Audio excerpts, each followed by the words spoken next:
जय हिंद साथियों, आप सभी का स्वागत करता हूं आप सभी के अपने चैनल टारगेट सिलेक्शन में। साथियों, नागरिकता संशोधन अधिनियम लागू हो चुका है और इस अधिनियम से टॉप 30 क्वेश्चंस बनते हैं, वो आज के इस क्लास में हम लोग यहां पर देखेंगे।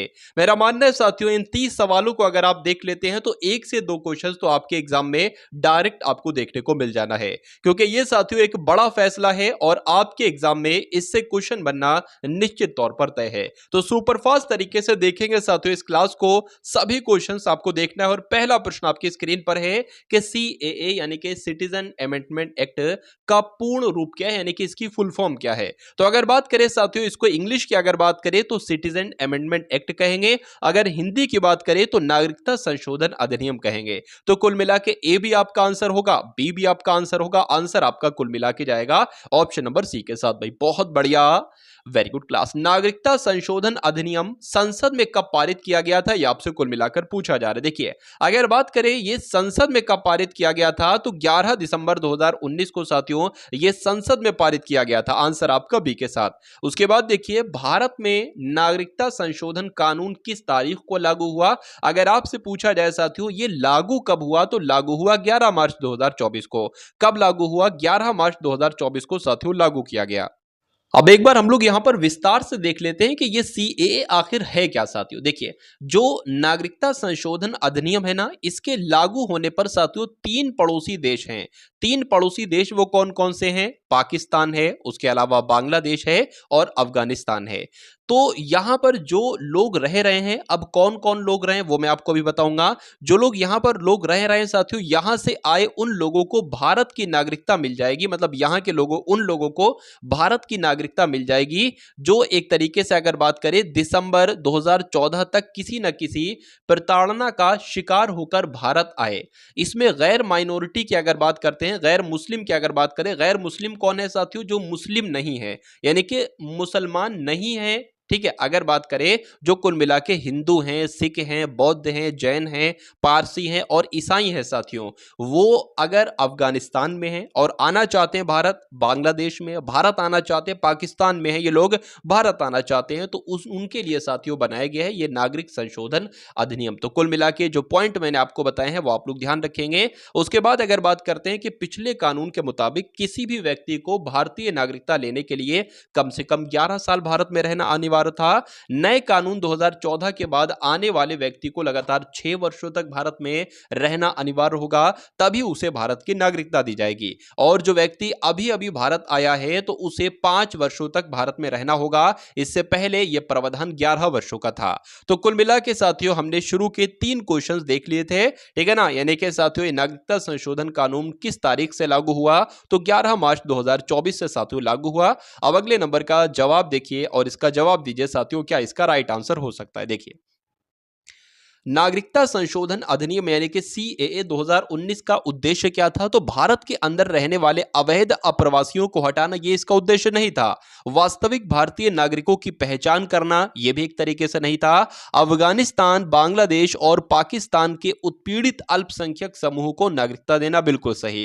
यानी कि जो इन 3 देशों में साथियों हैं और जो इन 6 वर्गों के अंतर्गत लोग आते हैं उनको भारत में बुलाना, भारत की उन लोगों को नागरिकता देना ही साथियों क्या है, यह सीएए का उद्देश्य है। तो आंसर आपका सी के साथ जाएगा। उसके बाद देखिए अगला प्रश्न है कि सीएए इनमें से किस पर लागू नहीं होता है, बताइए। देखिए, भारत में रह रहे अवैध अप्रवासियों पर, या भारत में रह रहे अल्पसंख्यकों पर, या भारतीय नागरिकों पर, या बहुसंख्यकों पर, बताइए। देखिए, अगर बात करें जो इसका सबसे बढ़िया आंसर होगा वो भारतीय नागरिकों पर होगा, यानी कि जो आपका नागरिक संशोधन अधिनियम है ये भारत के नागरिकों पर लागू नहीं होता है, ये मैं आपको बता चुका हूं। उसके बाद देखिए अगले नंबर का प्रश्न आपकी स्क्रीन पर है। अगर बात करें कि नागरिकता का संबंध भारतीय संविधान के कौन से भाग में है तो भाग 2 आपने पढ़ा होगा साथियों, और अनुच्छेद भी मैंने आपको बताया था कि अगर बात करते हैं साथियों अनुच्छेद 5 से लेकर 11 तक, तो किसका जिक्र है साथियों? नागरिकता से संबंधित प्रावधान दिए गए हैं अनुच्छेद 5 से लेकर अनुच्छेद 11 में। और कौन से भाग में नागरिकता का जिक्र है साथियों तो भाग 2 में है, यह बात भी मैं आपको बता चुका हूं। उसके बाद देखिए अगले नंबर का प्रश्न आपकी स्क्रीन पर है कि नागरिकता संशोधन अधिनियम 2019 के तहत भारतीय नागरिकता के लिए भारत में लगातार 11 वर्ष रहने की सीमा को घटाकर कितने वर्ष कर दिया गया है? तो साथियों 5 वर्ष कर दिया गया है। ये क्वेश्चन आपसे पूछे जाएंगे और हूबहू साथियों ऐसा ही क्वेश्चन आपके एग्जाम में आएंगे। उसके बाद देखिए सिटीजन अमेंडमेंट एक्ट यानी कि सीएए कानून को संविधान की किस अनुसूची के तहत आने वाले 4 राज्यों में लागू नहीं किया गया है? साथियों बताइए। तो यहां पर आप लोग ध्यान रखेंगे अनुसूची 6 इस प्रश्न का बिल्कुल सही जवाब हो जाता है, यानी कि सीएए कानून को संविधान की 6ठी अनुसूची के तहत आने वाले 4 राज्यों में लागू नहीं किया गया है। उसके बाद देखिए भारत में किस राष्ट्रपति द्वारा सीएए कानून को पारित किया गया है? तो अगर बात करते हैं साथियों राष्ट्रपति की, अगर बात करें साथियों जो पूर्व राष्ट्रपति थे एक तरीके से रामनाथ कोविंद के द्वारा सीएए कानून को पारित किया गया है। आंसर आपका जाएगा ऑप्शन नंबर ए के साथ। अब उसके बाद देखिए सीएए कानून कितने देशों पर लागू है बताइए। तो कितने देशों पर लागू है मैं आपको कई बार बता चुका हूं, पाकिस्तान, अफगानिस्तान और बांग्लादेश। इसलिए आंसर आपका जाएगा ऑप्शन नंबर ए के साथ और जिनका भी आंसर यहां पर ऑप्शन नंबर ए है तो बिल्कुल करेक्ट है। एनपीआर की फुल फॉर्म साथियों क्या होगी? तो आप लोग यहां पर ध्यान रखेंगे एनपीआर की फुल फॉर्म क्या होगी? नेशनल पॉपुलेशन रजिस्टर होगी। लेकिन अगर हिंदी में आपसे पूछा जाए तो राष्ट्रीय जनसंख्या रजिस्टर आपको बताना है। तो कुल मिला के ए भी सही और आपका बी भी सही, इसलिए आंसर आपका जो जाएगा वो ऑप्शन नंबर सी के साथ जाएगा। उसके बाद देखिए साथियों यहां पर आपने एनपीआर देखा था, अब आप देखिए एनआरसी का फुल फॉर्म क्या है, क्योंकि आपके एग्जाम में साथियों क्वेश्चन पूछे जा सकते हैं। तो आप लोग यहां पर ध्यान रखेंगे नेशनल रजिस्टर ऑफ सिटीजन्स की अगर बात करें ये एनआरसी की फुल फॉर्म है। आंसर आपका ऑप्शन नंबर ए के साथ जाएगा। साथियों अगर बात करें ये वीडियो आपको पसंद आ रही है तो वीडियो को लाइक कर दीजिए और चैनल पर अगर नए हैं तो चैनल को तुरंत सब्सक्राइब करके बेल आइकन पर क्लिक कर लीजिए। और अगर बात करें साथियों आप किसी भी एग्जाम की तैयारी कर रहे हैं तो मैंने आप सभी के लिए कुछ वीडियोस बनाई हैं, उसका लिंक मैंने आपको डिस्क्रिप्शन में साथियों दे दिया है। वहां से जाकर एक टेलीग्राम ग्रुप है उसको भी ज्वाइन कर लीजिए और उसके अलावा साथियों वो वीडियोस भी आप लोग देख लीजिए, आपके एग्जाम के लिए बहुत इंपॉर्टेंट होंगी। चलिए यहां पर अगर बात करें कि एनपीआर किस नागरिक अधिनियम के नागरिकता अधिनियम के अंतर्गत आता है, तो साथियों किसके अंतर्गत आता है? नागरिकता अधिनियम 1955 के अंतर्गत आता है। आंसर आपको ऑप्शन नंबर ए के साथ जाएगा। भारत में किस तरह की नागरिकता का प्रावधान है, यानी कि एकल नागरिकता है या दोहरी नागरिकता का प्रावधान है या एकल और दोहरी नागरिकता दोनों का प्रावधान है? तो आंसर की अगर बात करें यानी कि भारत में साथियों एकल नागरिकता का प्रावधान है। आंसर आपको ऑप्शन नंबर ए हो जाता है। अब उसके बाद देखिए कौन सा अधिनियम अवैध प्रवासियों को भारतीय नागरिकता प्राप्त करने से प्रतिबंधित करता है? साथियों आपसे पूछा जा रहा है, बताइए। तो आप लोग ध्यान रखेंगे नागरिकता अधिनियम 1955 साथियों आपके इस प्रश्न का बिल्कुल सही जवाब हो जाता है। उसके बाद देखिए किस राज्य में एनआरसी सबसे पहले लागू हुई थी? बताइए। अगर बात करें साथियों एनआरसी सबसे पहले कहां पर लागू हुई थी, तो असम में लागू हुई थी सबसे पहले, यह आपको मालूम होना चाहिए। आंसर आपका सी के साथ जाएगा। उसके बाद देखिए साथियों भारतीय संविधान के किन अनुच्छेदों में नागरिकता संबंधी प्रावधान किए गए हैं? साथियों तो अनुच्छेद 5 से लेकर अनुच्छेद 11 की जब हम बात करते हैं तो इसमें नागरिकता से संबंधित साथियों प्रावधान है। उसके अलावा अगर बात करें एक क्वेश्चन आप पढ़ चुके हो इसी क्लास में कि जो नागरिकता से संबंधित है वो कौन सा भाग बताता है? तो भाग 2 बताता है और भाग 2 में ही साथियों अनुच्छेद 5 से लेकर अनुच्छेद 11 का वर्णन किया गया है। चलिए उसके बाद देखिए लोकसभा में नागरिक संशोधन बिल को कब पास किया गया था? साथियों तो कब किया गया था? 9 दिसंबर 2019 को किया गया था। ये क्वेश्चन आपके लिए बहुत इंपॉर्टेंट है, इसलिए आप लोग ध्यान रखेंगे 9 दिसंबर 2019। उसके बाद देखिए राज्यसभा में नागरिक संशोधन बिल को कब पास किया गया था? तो आपने अभी देखा साथियों लोकसभा में कब पास किया गया, तो 9 दिसंबर 2019 को। और अगर बात करें साथियों ठीक उसके 2 दिन बाद यानी कि 11 दिसंबर 2019 को राज्यसभा में नागरिक संशोधन बिल को पास किया गया। ये दोनों पॉइंट आपको मालूम होना चाहिए। अब उसके बाद देखिए कि भारत में प्रवासियों को अब 11 साल की बजाय कितने साल रहने पर नागरिकता मिल जाएगी? तो कितने साल रहने पर साथियों? सिर्फ 5 साल रहने पर नागरिकता मिल जाएगी। आंसर आपका जाएगा ऑप्शन नंबर ए के साथ। उसके बाद देखिए अगले नंबर का प्रश्न आपकी स्क्रीन पर है कि लोकसभा में नागरिक संशोधन अधिनियम को किसने पेश किया? बताइए। चलिए तो यहां पर अगर बात करें साथियों देखिए आप किसी भी एग्जाम की तैयारी कर रहे हैं, आने वाले समय में साथियों रेलवे में बहुत सारी वैकेंसीज आने वाली हैं, जैसे कि आरपीएफ का आपका एग्जाम होने वाला वाला है, एएलपी टेक्नीशियन का आपका एग्जाम होने वाला है। उसके अलावा अगर बात करें एनटीपीसी की भी वैकेंसी आएगी और ग्रुप डी की भी वैकेंसी आने वाली है। यानी कि रेलवे की अगर किसी भी परीक्षा की आप तैयारी कर रहे हैं तो चैनल को सब्सक्राइब करके बेल आइकन पर क्लिक कर लीजिए, और जब चैनल में जाएंगे साथियों तो प्लेलिस्ट वाला ऑप्शन आपके सामने आएगा। आप जिस भी एग्जाम की तैयारी कर रहे हैं हर एक एग्जाम के लिए साथियों वीडियोस मैंने तैयार कर दी हैं। उसके अलावा अगर आप यूपी पुलिस कांस्टेबल एग्जाम की तैयारी कर रहे हैं तो उसकी भी पूरी प्लेलिस्ट है। मेरा मानना है साथियों कि यूपी पुलिस कांस्टेबल की प्लेलिस्ट की हर एक वीडियो का अगर हर एक क्वेश्चन आपके मनोमस्तिष्क में स्टोर हो जाता है तो ये समझ लीजिए साथियों, रीजनिंग में, सामान्य हिंदी में, अगर बात करते हैं साथियों मैथ में, पूरे में से पूरे नंबर आपके आएंगे बहुत आराम से, क्योंकि वहां पर मैंने मैथ और रीजनिंग का हर एक क्वेश्चन, हर एक कॉन्सेप्ट साथियों क्लियर कर दिया है बहुत आसान तरीके से। तो यूपी पुलिस कांस्टेबल की प्लेलिस्ट की अगर बात करें साथियों, लिंक आपको डिस्क्रिप्शन में दे दिया है, वहां से जाकर हर एक वीडियो देख लेंगे तो मेरा मानना है कि एग्जाम में आपको कोई दिक्कत, कोई परेशानी महसूस नहीं हो सकती। चलिए तो बढ़ते हैं साथियों इस प्रश्न की तरफ कि लोकसभा में नागरिक संशोधन बिल को किसने पेश किया था? तो अमित शाह जी ने पेश किया साथियों। आंसर आपका जाएगा ऑप्शन नंबर ए के साथ। अब उसके बाद देखिए नेक्स्ट नंबर का प्रश्न आपकी स्क्रीन पर, बताइए यहां पर अगर बात करें नागरिक संशोधन बिल के अंतर्गत लोकसभा में कुल कितने वोट पड़े, तो कितने वोट पड़े साथियों? 391 वोट पड़े थे। आंसर आपका ए के साथ जाएगा।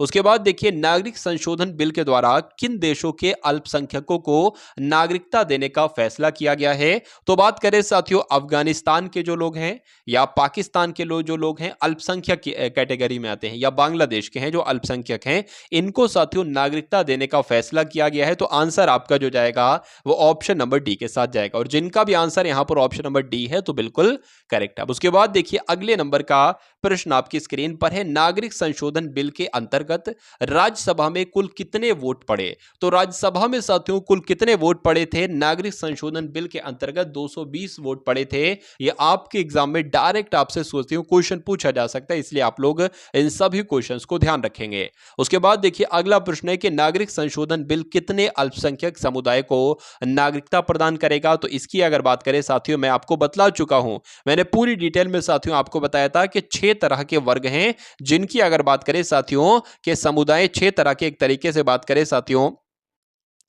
6 तरीके के अगर बात करें साथियों समुदाय हैं जिनको समुदाय को नागरिकता प्रदान की जाएगी, और वो कौन कौन से साथियों? जैसे कि हिंदू हैं, सिख हैं, बौद्ध हैं, जैन हैं, पारसी हैं, ईसाई हैं। तो ये बात भी, ये पॉइंट भी आपको मालूम होना चाहिए। अब उसके बाद देखिए साथियों अगले नंबर का प्रश्न आपकी स्क्रीन पर आ चुका है, और आपसे यहां पर पूछा जा रहा है कि नागरिक संशोधन बिल के अंतर्गत किस तारीख से पहले भारत आए लोगों को नागरिकता प्रदान की जाएगी? तो क्या होगा साथियों इस प्रश्न का सही जवाब? तो 31 दिसंबर 2014 से पहले भारत आए लोगों को नागरिकता दी जाएगी। आंसर आपका जो जाएगा वो ऑप्शन नंबर ए के साथ जाएगा। उसके बाद देखिए नेक्स्ट नंबर का प्रश्न आपकी स्क्रीन पर है कि नागरिक संशोधन बिल के तहत प्रवासियों को नागरिकता किस प्रक्रिया से मिलेगी? तो साथियों किस प्रक्रिया से मिलेगी?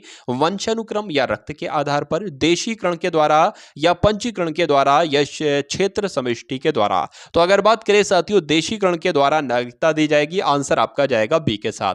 उसके बाद देखिए नागरिकता अधिनियम 1955 में कितनी बार संशोधन हो चुका है? तो कुल मिलाकर साथियों 6 बार संशोधन हो चुका है नागरिकता अधिनियम 1955 में। तो आंसर की अगर बात करें, आंसर आपका ऑप्शन नंबर डी के साथ जाएगा। भाई बहुत बढ़िया, वेरी गुड क्लास। अब उसके बाद देखिए अगले नंबर का साथियों सवाल आपके स्क्रीन पर है, देखिए और बताइए सही जवाब आपका क्या होगा, बताइए।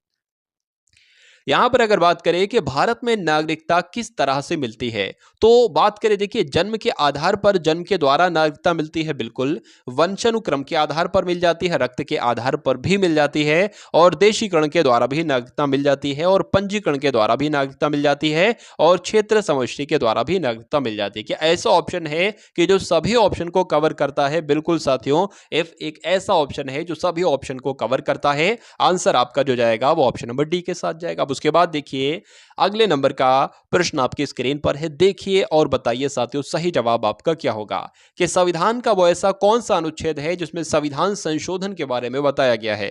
तो संविधान संशोधन की अगर बात करें अनुच्छेद 365, अनुच्छेद 366, अनुच्छेद 367 या साथियों अनुच्छेद 368, बताइए क्या होगा इसका सही जवाब? तो अगर आपने चयन किया है अनुच्छेद 368, यानी कि जो संविधान का अनुच्छेद 368 है वो संविधान में संशोधन के बारे में बताता है तो ये बिल्कुल सही जवाब आपका हो जाएगा। लेकिन अगर आपसे पूछ लिया जाए कि संविधान में संशोधन कौन कर सकता है, तो संविधान में संशोधन की अगर बात करें तो ये संसद का अधिकार होता है कि वो कर सकती है। अगर आपसे पूछा जाए संसद किन किन चीजों से मिलकर बनी है, किससे किससे मिलकर बनी है, तो राज्यसभा, लोकसभा और राष्ट्रपति इनके साथियों अंग होते हैं, संसद के ही एक तरीके से अंग होते हैं। तो ये कुल मिला के साथियों 30 क्वेश्चंस आपने देखे नागरिकता संशोधन अधिनियम के संबंध में। मेरा मानना है साथियों कि आपकी इस क्लास से 1 से 2 क्वेश्चंस आपके एग्जाम में पूछे जाना चाहिए और आएंगे भी साथियों जरूर। तो आप किसी भी एग्जाम की तैयारी कर रहे हैं, यूपी पुलिस कांस्टेबल की एग्जाम की तैयारी कर रहे हैं, तो पूरे पूरे मॉक टेस्ट साथियों, जिसमें मैथ भी होगी, रीजनिंग भी होगी, जीके जीएस हिंदी भी होगी, एक वीडियो में सब कुछ साथियों खत्म होगा। तो उस क्लास को साथियों आप लोग देख लेते हैं तो मेरा मानना है एग्जाम को पास करने से कोई दुनिया की ताकत आपको नहीं रोक सकती और वर्दी साथियों 2024 के वर्ष में आपको बहुत आराम से मिल जाएगी। उसके अलावा अगर आप आरपीएफ की तैयारी कर रहे हैं तो आरपीएफ के लिए मैंने साथियों कुछ मॉक टेस्ट बना रखे हैं। एलपी की तैयारी कर रहे हैं तो उसके लिए भी मैंने कुछ मॉक टेस्ट बना रखे हैं। वहां से जाकर साथियों आप उन सभी चीजों को देख सकते हैं और अपने एग्जाम को बहुत आराम से क्रैक कर सकते हैं। तो अगर हो सके तो साथियों इस वीडियो को शेयर कीजिएगा, वीडियो को लाइक कीजिएगा, चैनल पर अगर नए हैं तो चैनल को सब्सक्राइब कीजिएगा। तो मिलते हैं हम सभी लोग आने वाली वीडियो में। जय हिंद साथियों।